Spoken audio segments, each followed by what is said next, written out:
आप सबों को मसीह यस्सु के सामर्थी और जीवित नाम में जय मसीह की। परमेश्वर पिता का हम धन्यवाद करते हैं आज की सुंदर शाम खुदावंद की दया और खुदावंद की कृपा के द्वारा हमारी जिंदगियों में मिली है।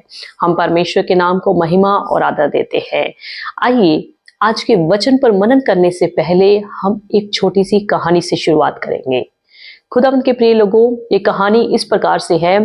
एक बार दो भाई जो है घर से अपने किसी काम के लिए दूर गए होते हैं और जब वो वापसी रास्ते में अपने घर को जा रहे होते हैं तो वो देखते हैं कि रात तो बहुत अंधेरी हो गई है। अगर हम घर की ओर जाएंगे तो हमें बहुत ज्यादा अंधेरा हो जाएगा, यानी कि बहुत ज्यादा रात हो जाएगी। सो उन दोनों भाइयों ने क्या फैसला किया कि हम इसी गांव में रात बिताएंगे। सो दोनों भाइयों ने जब फैसला किया तो एक झोंपड़ी का उन्होंने दरवाजा खटखटाया और जब दरवाजा खटकाया तो उसमें से एक व्यक्ति बाहर आया। इन दोनों भाइयों ने उनको सारी बात बताई कि अगर हम अपने घर को जाते हैं तो हमें रात बहुत ज्यादा हो जाएगी, रास्ते में चोर डाकू या अन्य कोई हमें ऐसा मिल जाएगा तो हमारा नुकसान हो जाएगा। सो कृपया करके आप हम दोनों भाइयों को इस रात अपने घर ठहरा दें। सो उस व्यक्ति ने जो झोंपड़ी से बाहर आया था उनकी इस बात को स्वीकार किया और अपने घर रात ठहरने के लिए उनको निमंत्रण दे दिया, यानी कि अपने घर में रात उनको रोकने के लिए यस कर दिया। सो दोनों भाई जब उस व्यक्ति से बात कर रहे थे, नेचुरली बात है जब हम किसी व्यक्ति के घर में जाते हैं, उनके घर ठहरते हैं तो बात आपस में चल पड़ती है, बात आपस में करनी पड़ती है। सो उन दोनों भाइयों ने पूछा कि आप क्या काम करते हैं। सो उस व्यक्ति ने बोला कि मैं काम कोई नहीं करता क्योंकि मेरे पास जमीन तो बहुत है पर मेरे पास एक भैंस है, उससे ही मेरा घर का गुजारा चलता है। सो दोनों भाइयों में से बड़े भाई ने पूछा कि अगर आपके पास बहुत बड़ी जमीन है तो आप उस पर कोई कारोबार क्यों नहीं कर लेते, यानी कि आप इस छोटी सी झोंपड़ी में क्यों रहते हैं और भैंस से आप अपना सारा घर का गुजारा कैसे करते हैं।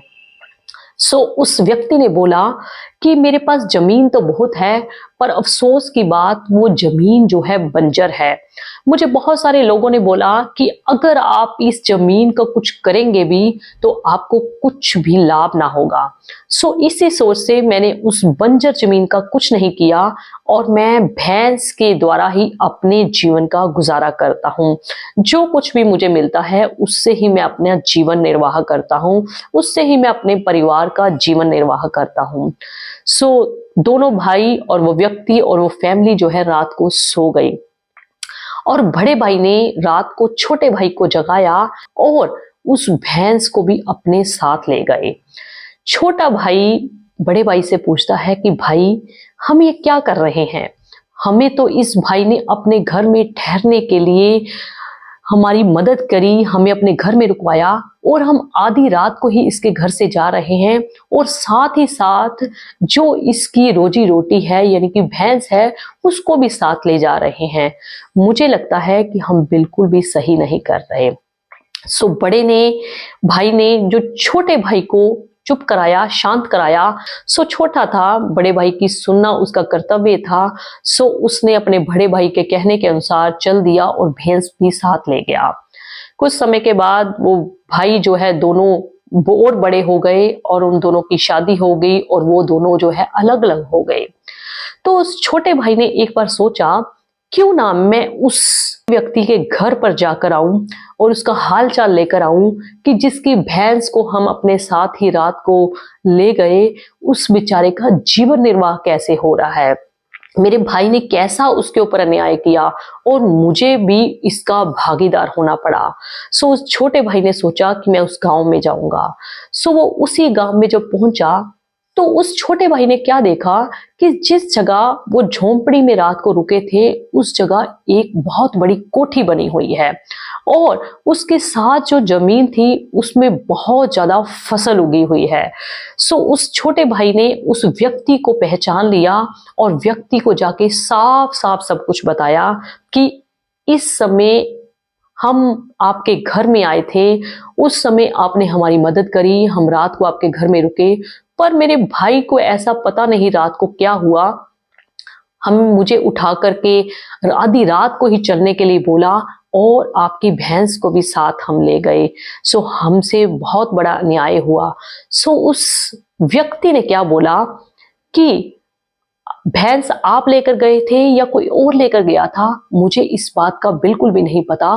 पर जब मैंने देखा कि मेरी भैंस जो है गायब हो गई, मेरी भैंस जो है चली गई, मेरा जो रोजी रोटी का, जो गुजारा करने का, जो मेरा साधन था कमाई का, वो मेरे से दूर हो गया है, तो मैंने क्या किया, उस अपनी बंजर जमीन पर बहुत ही मेहनत करी, बहुत ही मेहनत करी, क्योंकि मेरे पास और कोई कमाई का साधन नहीं था।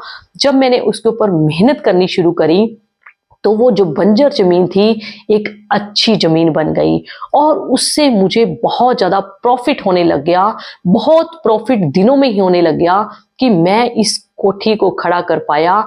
और मैं आज आपको बताना चाहता हूं कि मैं इस गांव का सबसे धनाढ्य, सबसे अमीर, सबसे धनी व्यक्ति हूं। हालेलुया।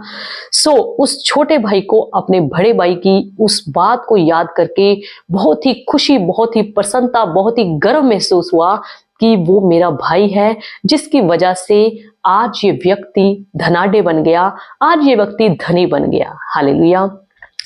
खुदावंद के प्रिय लोगों, हो सकता है इस भैंस की तरह आपको आपके जीवन में, आपके परिवार में या अन्य संसारिक चीजें आपको बढ़ने से रोक रही हूं, आपको उन्नत होने से रोक रही हूं, आपको फलवंत होने से रोक रही हूं, आपको आत्मिक तरक्की करने से रोक रही हूं।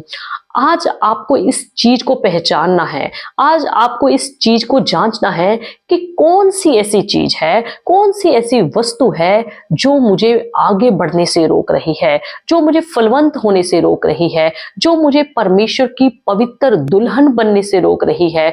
कौन सा ऐसा लालच है, कौन सा ऐसा घमंड है, कौन सी ऐसा पाप है जो मेरे जीवन में बना हुआ है कि मुझे उन्नत होने से रोक रहा है। खुदावंद के प्रिय लोगों, अगर हम इब्रानियों 12 अध्याय उसकी पहली आयत को पढ़ कर चले, उसका दूसरा हिस्सा हमें यह बताता है कि हर एक रोकने वाली वस्तु और उलझाने वाले पाप को दूर करके वह दौड़ जिसमें हमें दौड़ना है, धीरज से दौड़े और विश्वास के कर्ता और सिद्ध करने वाले यीशु की ओर ताकते रहे। हालेलुया। बाइबल का वचन हमें स्पष्ट बताता है कि हर एक वो रोकने वाली वस्तु और उलझाने वाले पाप को हमने क्या करना है, दूर करना है। इसलिए खुदावंद के प्रिय लोगों, हो सकता है आपके जीवन में आपके परिवार के लोग ऐसे हों, आपके ड्यूटी पे आपके साथ काम करने वाले लोग ऐसे हों, या आपके जीवन का कोई भी ऐसा काम, कोई भी ऐसी आदत, कोई भी ऐसी बात जो है आपको परमेश्वर में बढ़ने से रोक रही हूं, आज आपको जांचना है, ताकि उस व्यक्ति की तरह जो अपने भैंस के ऊपर इतना निर्भर हो गया कि उसने अपने उस, जो लोग उसकी जमीन को बंजर कहते थे, उसके ऊपर कोई भी मेहनत नहीं करी। आज आपके अंदर भी परमेश्वर ने बहुत सारे वरदान दिए हैं, बहुत सारे गुण दिए हैं, बहुत सारा टैलेंट दिया है। उस टैलेंट को आपने बाहर निकालना है, उस गुणों को, उस वरदानों को, उस फलों को आपने बाहर निकाल के परमेश्वर के कार्य के लिए इस्तेमाल करना है। और जब हम अपने टैलेंट को परमेश्वर के लिए इस्तेमाल करते हैं तो परमेश्वर कोई भी भली वस्तु हमसे दूर नहीं रखता। खुदावंद आप सबको आशीष और बरकत दे। आप सबों को प्रभु यीशु मसीह के सामर्थी नाम में जय मसीह की। आमीन।